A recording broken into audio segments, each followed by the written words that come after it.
What do you make of these numbers?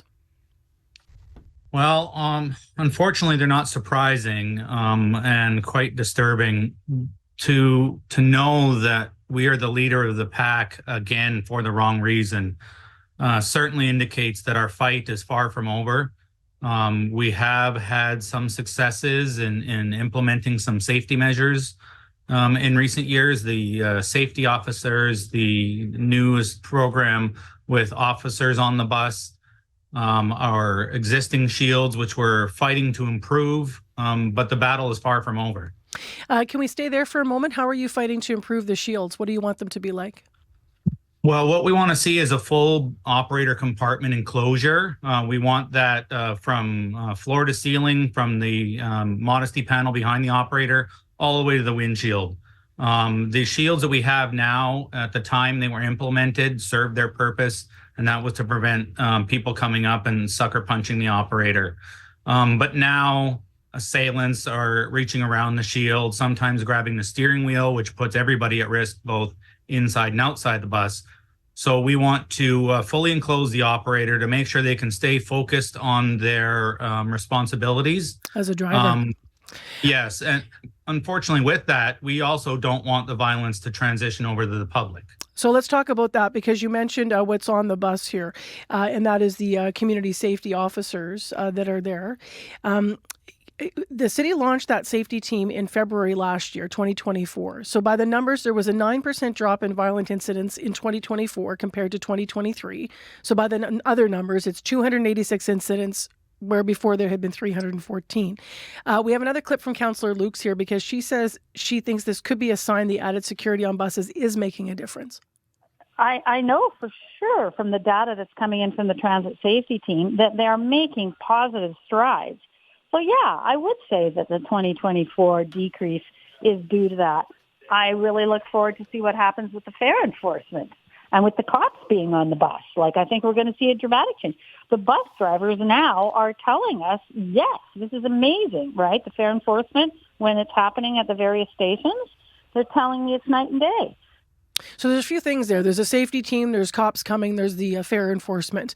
What are your thoughts on what she said there about what is working and what could be working better from your point of view? Well, we did see that drop in the number of acts of violence on the service when the safety team came into place, but that has we're now long past the honeymoon period on that. This year we are on pace to break the record of violent incidents on the bus that was set in 2023. We do hope that the fare enforcement project and the officers on the bus cap this increase. Since those two projects this year have been implemented, we have seen a month-to-month reduction on the number of notifications that we get for violence on the bus. And the safety officers, part of their success is the preventative aspect that they do. They do some deterrent, but the majority of it is preventative aspects. And they get people that are suffering from either insecurities such as food or housing or addictions to resources that can help them. But there is the deterrent aspect, which they do to a degree, and the officers are obviously most responsible for. As you heard, the FIPA from the Winnipeg Freedom of Information request from the Winnipeg Police shows downtown is where the majority of these violent incidents are happening. What do you hope to see improved to change that? And how did that sit with you when you heard that piece of data? Does that match with what you might have been hearing from drivers? Well, we are aware that a majority of the incidents happen in the downtown area, and unfortunately, with that, the low-income areas of the city. That is part of the problem that we need to address. We need to think outside the box and get resources for people, such as housing. The low-income housing initiative that the province has started is a big step forward. The increased detention times, because no longer are we detaining people for just alcohol intoxication. A lot of these substances that people have unfortunately felt that they needed to cope with their situation last a lot longer. And when they're coming down from these highs, they're a danger to themselves as well as the public out there. So the increased attention for those cases, because they provide care and resources during that period, I think is going to be a big step to help get people cleaned off these substances, and then they can start into picking themselves up. It's unfortunate that this trend has escalated as a result of the pandemic. Our numbers clearly indicate that the pandemic has resulted in an increase in these acts of violence, because people that were getting by just fine, they lost their job because many businesses had to shut down. Perhaps they lost their residence. So and I'm just going to interject. So your sense of it is that there was a renewed sense of maybe what people's lives, got more maybe desperate, maybe challenging, and that, it's reflecting a population now that is also in some different points of crisis.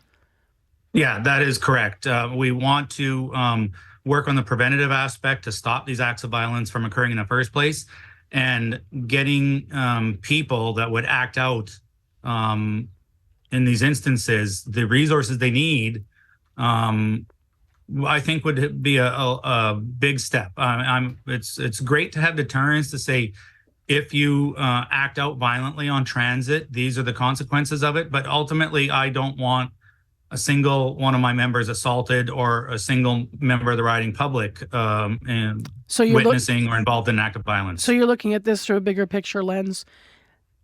Yeah, we're a force too. We can't just focus on my members. We have to, and ultimately we need to care about the riding public and the system in general. Without the riding public, we don't have a service, and without a healthy transit system, the city suffers. In the short term, just before you go this morning, and we have about a minute left here, but what is one thing that can be done in the short term, though, to make everybody safer on the bus right now? What's top of the list? Well, everybody safer, I think it would have to be the continued vigilance of the safety officers and the police officers on the buses. I have heard from several people, both riding public and operators, that they see these people on the bus, they feel safer. And the plainclothes aspect of that police initiative is a big item, because the next best thing to having a cop on every bus is thinking that person sitting next to you may be an officer. Thank you very much, Chris Scott, for being with us. Thank you very much for having me. Chris Scott, president of Amalgamated Transit Union Local 1505. Winnipeg Transit and the Winnipeg Police declined to comment. For more on this story, you can read cbc.ca/Manitoba.